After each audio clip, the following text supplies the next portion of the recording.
everyone, welcome again to a new episode of Chaiwala Show. In this occasion, we have three special guests, Imran, Kanab, and Vicky.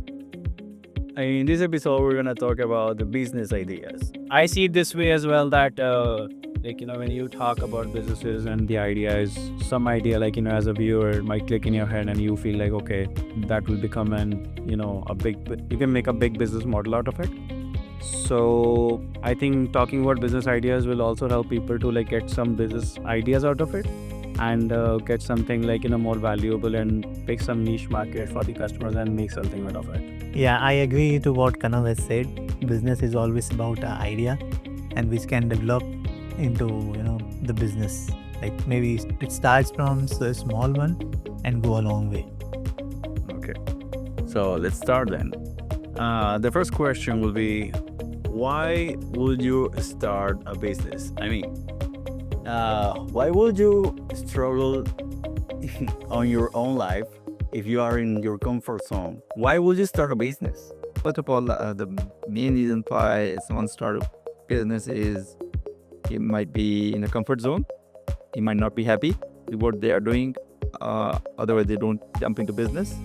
So main thing that I see is that you are feel more happy if you do business. So it leads to if you're happy making more money, have more time, have more liberty, so then I think, and that make you happy, that is one of the reasons why someone get into business. So I see it this way as well that it's more like a mindset thing rather than the money aspect. That if you are coming from a business mindset or a business family or you want some sort of freedom where you don't want to stick yourself with a certain timings, that's why people start business. Plus second thing, if someone has a business idea in front, someone wants to start a business, they see some sort of value that he or she is getting out of it. Obviously if that person who's running a business is getting a value, they might see that okay, a lot of customers outside in the market that might get a value out of it. So that's how the idea will come into a picture and the picture will boom and how that they want to get something out of it. I would also like to emphasize more on liberty than when we talk about having that liberty, that freedom of doing something that you create of your own with your own ideas. And I mean it also comes with an element of risk as well. So that's why it's not only about happiness at the same time. You also have to work very, very hard and diligently to assess any business and avoid risk to grow it well. Right. What would be the main challenge that an entrepreneur must face at the beginning? Must face or will face? You will face. Obviously you'll face. Either way, you're gonna face. there's no challenge, there's no opportunity. So obviously, if someone is getting into entrepreneurship, so he comes with that, as he kind of says, that it should be a mindset, and if his mindset is on overcoming challenges, yes, he is most welcome. But if he is don't want to take challenges and want to make money, then that's not good for a person. So I think everyone who is coming in, they need to have that mindset of facing challenges every day, and that grow them as well as the business. Acceptance and patience is always rewarding for me, but when you accept the challenges and try to learn out of it or try to gauge something out of it that will be helpful for the business and the community outside, that is always a good practice. And patience is always a key for everything. That if you be patient and diligently, as you mentioned, working on a business, you will get what you're trying to get out of it. Yeah, right. And the challenges that I feel as a business who start from scratch would be like recovering the funds that they are investing in the business. That's like a key challenge that they always have, along with the resources that they're gonna establish, be it human resources or other materialistic resources that they need. Every product has a customer, right? But how can you be sure that your product or service is gonna be well received in the market? If you know what your customers want and you make your product or idea based on that need, that is what sells in the market. If you think, oh, this is a good idea, and that is in your head, and from your experience, this is something that people may like, and you bring that idea to fruition and make something and try to sell it, it won't work. So it's always need to be focused on the customers, what they need, not what you want. So if you come from that perspective and you have a clear goals for that as well, that is how you kind of reach your target. Because it's very subjective, right? I mean, yes, you maybe have some, some preferences, right? Music, culture, products, services. But maybe you are like an outcast, and you can fit with the common society, and there is some product that you like, and maybe most people don't.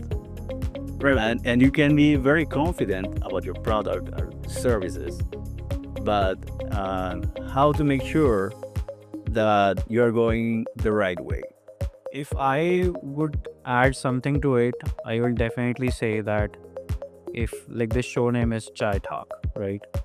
And as obviously this tells a little story that we are dealing with chai, right? Like on the Indian style chai, on like Asian style chai.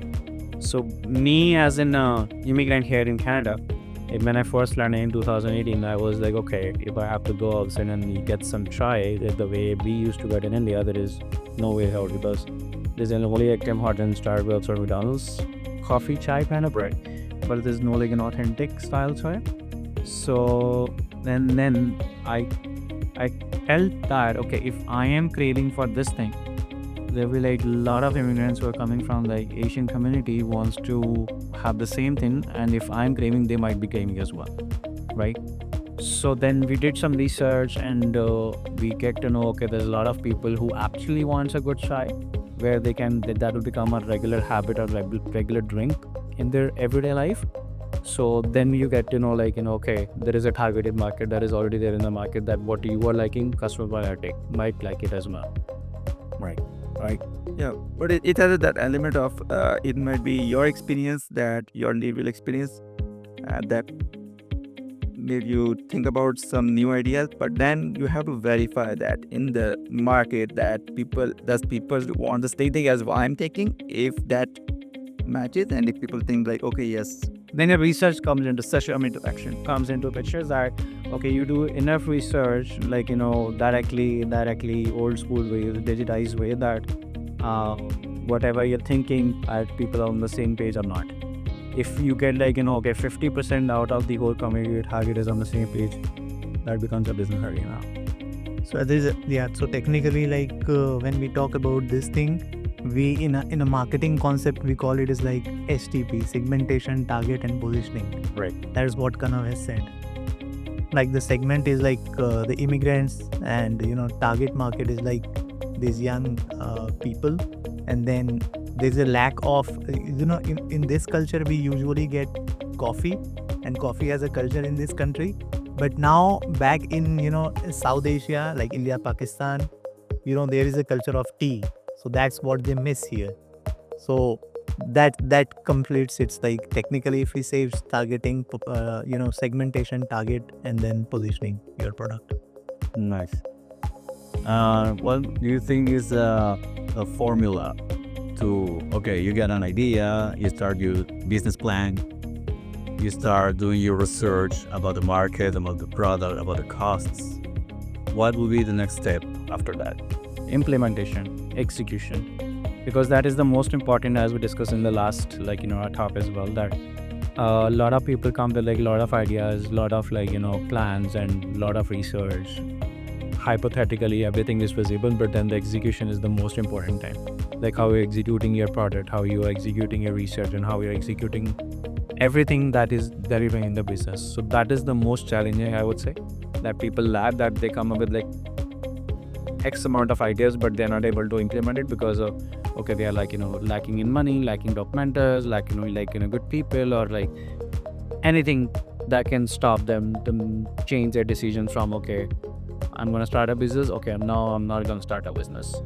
but if you believe and you consistently kind of keep and never give up, So over time you become successful. But in the meantime, in between, you might have go through up and downs, but that is the name of the game. You stick to your end goal. Yes. That is very important. And that's where patience comes into Yes, Suli. Yes. yeah. Patience and consistency. Then. Yeah. A lot of people get left the business journey because they keep doing for certain time and then they give up. So the most common thing is people give up. If they don't give up, they can make it, but they don't have enough patience or the consistency to continue the journey. So that's why it's kind of say like it's a mindset. So you come with a mindset, that kind of business mindset, and you are stubborn. I have to do it, and you'll be successful. But if you are doubtful, and they say you need to be happy to believe in yourself, that is when you make things happen. You gotta be stubborn. Stubborn, yes. But you believe something like, okay, what I'm doing is of the value for someone else. So I would say stubborn is a negative word. I will say discipline more, discipline will fit better where that you stay disciplined towards your end goal, right? Because when you say stubborn, people get a lot of No, clearly I am going to do it. Oh, in corporate culture, we call it as like VMO, vision, mission, and objective. Main word is like belief. Yes, is belief. If your belief is strong, then you make it. It things happen. And be confident. Be complete, yeah. I believe that execution is Vicky's favorite word. Every time I come with an idea, a plan, okay, and Vicky says okay, Nelson, it's time to execution. Okay, bro. Yeah. That's the way, right? And I think you have your own experiences in business, doing business as an entrepreneur yourself. Yeah, well, I've had some good and backs. I mean, that's life. You can't control that. What is your take on? Well, I had an idea when I was back in my country. And as a graphic designer, I used to design my own t-shirts. Kind of like this, right? So I realized that I come from a specific place in my country where people have their own slang. So I had an idea to start a business designing t-shirts with these words printed in the t-shirts. It was good at the beginning, but then COVID, man. Yeah, COVID happened. I was struggling with it. I even bought my own equipment, my own printer and all of that. I got stuck with a lot of, t-shirts in colors. And at the end of the day, I had to sell all of my stuff and come to Cannes. Start a new journey, chase new opportunities, I would say. So that's an example of business failing because of external factors where you don't have any control. Exactly. Yeah. I learned a lot. I mean, on my own. I did my own research by having this idea and try to develop, being stubborn, being confident. I trust in my product and the service I can provide to the people. And it worked good for a year. I got pretty much profit. But then, as you said, if you can't have the total control on your product and your providers, maybe you can change the idea, right? And at the beginning, when you start this journey as an entrepreneur, you might have the right people, right? How can you be sure that you are connecting with the right people to grow up your business? I think it comes with time. You can't start trusting people from the day one. I mean, obviously you have that kind of personality trait which starts reflecting from the beginning. But as you go along with the business, the process, you start, as per the situation as well. Sometimes when, as I agree with Imran, when he said there are ups and downs in the business, especially when you are starting any business. So at that time, if, those resources are still sticking with you, that's the time when you start trusting people.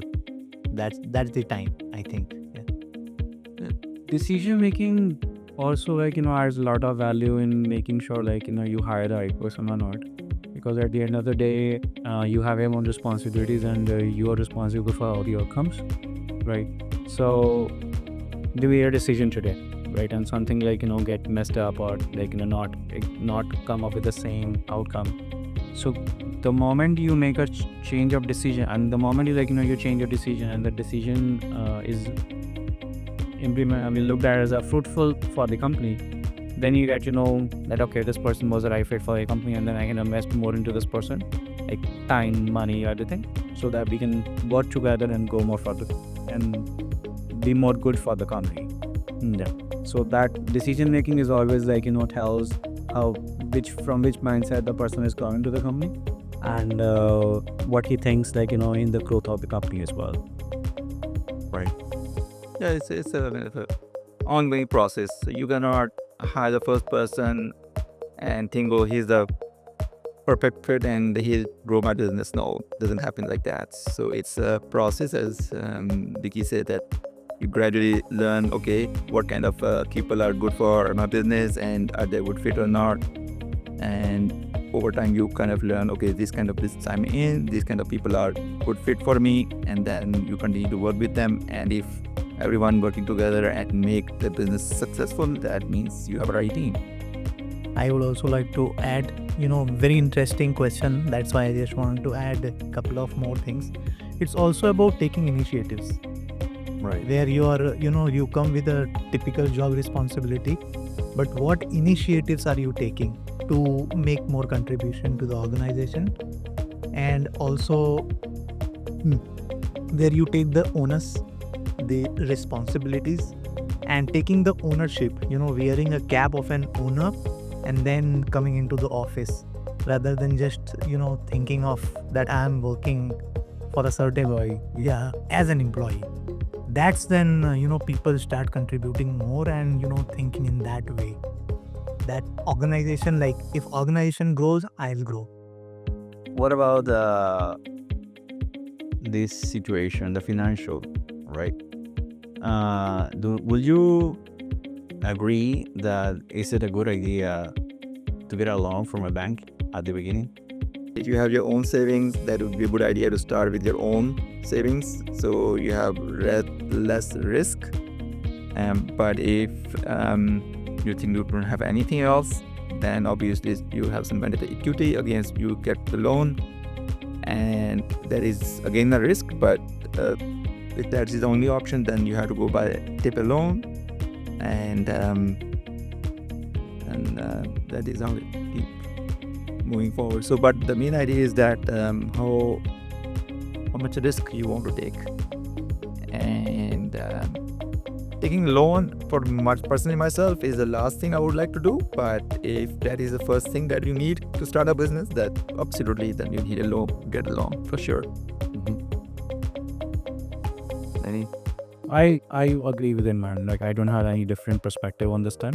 So I guess that this is pretty standard thing in terms of, like, making a decision that how you see this thing, that you risk your own money and ready to accept the losses or the profits, or you don't want to risk a lot of your money, but you want to, like, take some sort of loan from the bank, giving something in return, of course, right? So it all depends, like, on the perspective from which you're coming from. So I totally agree with him on this time. And the main thing is that if someone doesn't have enough resources, so you can start small and then gradually grow. Then the more profit you get, the more you can grow himself. That's another strategy. Like, there's no one strategy. There are different strategies based on everyone's situation. So these are the common strategies that people use. Either they can start with small, or they can take a small loan, or they can have their own savings that they can use against their business. So no matter how confident you feel about your product, no, it doesn't matter also how good is your product for you, maybe, right? You cannot take success for granted. Oh yes.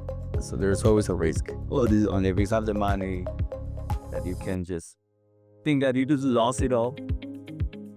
at the end of the day, you make sure that, let's say if you're doing something that is very good, there will be like competitions right away. Like you'll see a competition next like 3 months. So then you have to have like good strategies to compete with the market. That is very important. And but if you like stop like thinking or like don't evolve yourself with the technology or with the market, you will see losses one day. You have to adapt the market and you have to learn from the market and get yourself evolved according to it. The shift is very important, I would say. That okay, if I talk about a big business, that we first started with like e-juices, building coils and putting juice like this, very like then unconventional method. But over the period of time, convenience has become a key. With people paying money for the convenience for everything, and then disposals came into the market. There are players that they were competitive to us because they want to stick to like e-juice, and they then shifted to like still pods or like the part system or the disposables, and now we're struggling. So that I see it like with an over of experience of 5 years, that shift is very important when you are competing with the market or competing with the customers only. So that is very important that you evolve yourself. And you have to continuously change yourself. And if you don't change, the change will change you. Yeah. Well, guys, I think we cover a lot of territory here. But maybe do you have any advice for people who are just have an idea and are planning to start a business? I think first of all, they write it down on a piece of paper what they are thinking. So first they put their thinking on a piece of paper and then reflect on it. And that is where they can start planning. There are a lot of resources out there, so they can start planning about the goals, like what they really want to do their research and kind of make a goal plan, like how much money they needed, what kind of resources they needed. So once they put everything on a piece of paper, then I think that is where everything starts from. Just having an idea in your head and you go out and try something new as a business, it won't work. It may work, but that would be lucky person. But most of the time, if you don't know exactly what you are aiming for or where you are going, you end up nowhere. Somebody told me one day that if you're able to explain the problem on a piece of paper, it becomes the solution, or you're very close to the solution. People always like struggle to explain the problem first, and then they say, "Oh, there's no solution to it." And that is why, like I've seen like people failing because they're not able to find the problem, like what problems they're facing in terms of like execution or running or like implementing the idea they have. And if people work like desperately that okay, I have to explain this problem or I have to find a way to like figure out this problem, the solution is there. Right. Totally agree. 100%. And like find the problem like that. If you don't identify, most of the people don't identify the problem. If you don't identify the problem, how you reach to the solution? And actually, this identification of problem is like 50% solution. Exactly. Yeah. You always, most people, right, overthink, and they become a thinker and not a doer, right? Yeah. Okay. It's a very common thing, but people like it to identify a problem and just have it on a piece of paper. Like it's a very common thing, but no, not a lot of people are doing it. Nobody heals best to it. Okay, thank you guys. It's been a pleasure to have you in this occasion. And thank you people for watching us. See you next time. Thank you for everyone. Take care. Bye.